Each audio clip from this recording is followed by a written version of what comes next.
Bonjour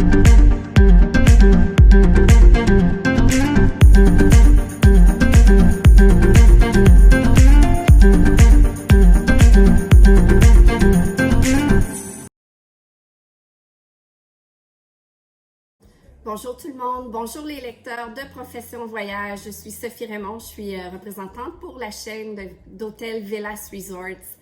Récemment, Gwendoline et l'équipe de Profession Voyage m'ont posé quelques questions que je vais vous lire et y répondre, donc à peu près une douzaine de questions. Donc, la première, eh bien, comment vas-tu? Je vais très bien malgré cette situation sans précédent qui se passe présentement.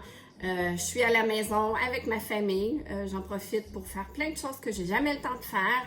Je travaille aussi à temps très partiel. On a parfois des petites rencontres virtuelles, vidéoconférences et tout. La deuxième question, qu'est-ce que tu fais de tes journées? Ben, je me tiens occupée. Tant au niveau du travail, comme je disais, avec nos meetings virtuels, mais aussi j'essaie de préparer l'après-COVID côté travail. Puis sinon, ben, je fais plein de petites tâches et activités ici à la maison. Les nouvelles de Villas Resorts en date du 3 avril.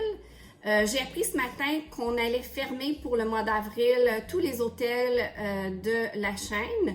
Donc, de toute façon, il y avait presque plus de clients.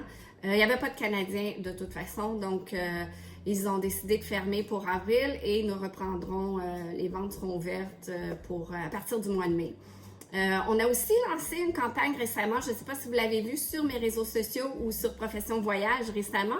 On a lancé une campagne empathique qui s'appelle Better Together. Ensemble, c'est mieux. On utilise l'expertise des employés de l'hôtel, comme les chefs qui proposent des différentes recettes, les employés du club pour enfants ou Teens Club qui vont faire des bricolages, des activités pour vos enfants. Également, les massothérapeutes du spa, les employés, le staff du spa proposent des techniques de massage, de relaxation. Et Dieu sait qu'on en a besoin présentement. Donc, vous pouvez retrouver tout ça sur mes réseaux sociaux et les réseaux sociaux de l'hôtel, de nos hôtels également. Je continue avec les questions.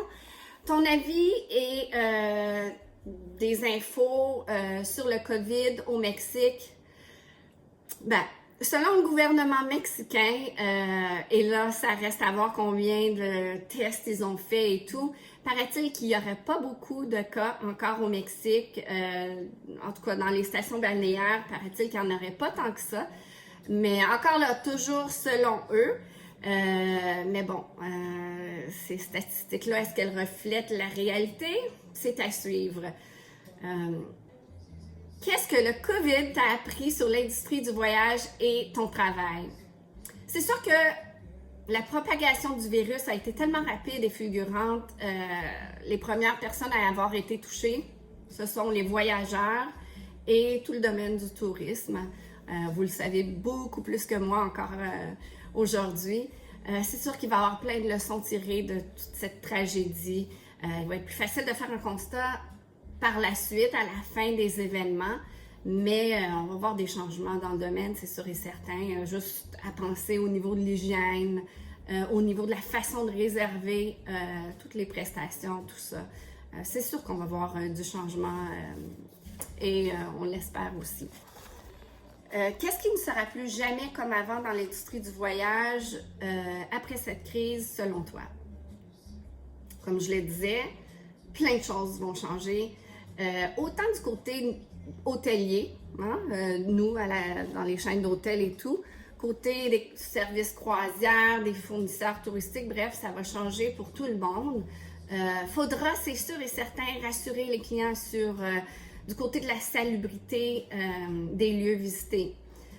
Pour nous, il va falloir garantir d'une façon la désinfection des chambres, des restaurants. Les buffets libre-service vont peut-être disparaître. Il va falloir aussi rassurer les clients sur la disponibilité des soins médicaux sur place. Donc, avez-vous des médecins sur place? Tout ça. Donc, ça va être quelque chose que peut-être qu'on va devoir parler à nos clients avant de confirmer une réservation, admettons.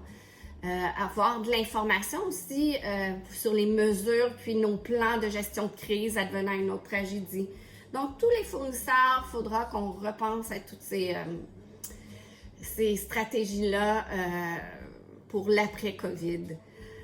Vous aussi, tous vos sacrifices, vos efforts que vous avez déployés depuis 3-4 semaines, ben, ça va changer les habitudes des voyageurs. Ils vont, j'espère, qu'ils ont maintenant vu l'importance de réserver auprès d'une agence de voyage, de se prémunir de conseils d'experts.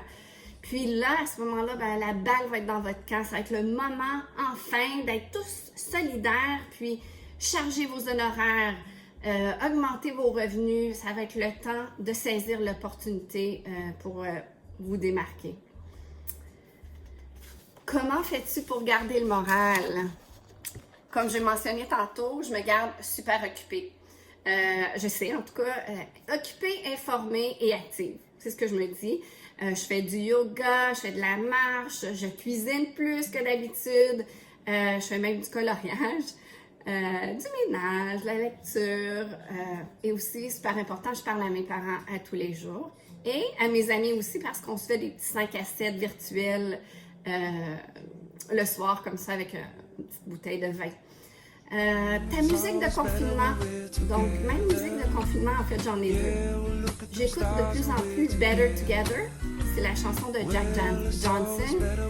Ça me rappelle un peu notre campagne empathique, donc c'est une chanson qui a une belle signification. Puis aussi, en fait, à la blague, à chaque jour, quand lors de la conférence de presse de notre premier ministre et que notre Horacio Arruda national arrive, à la blague, dans la maison, je vais chanter Horacio mi corazón, juste pour blaguer, bien sûr.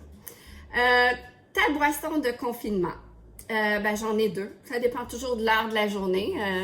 En fait, depuis un bon moment, j'ai une fixation sur les thés, David's Tea, thé au gingembre.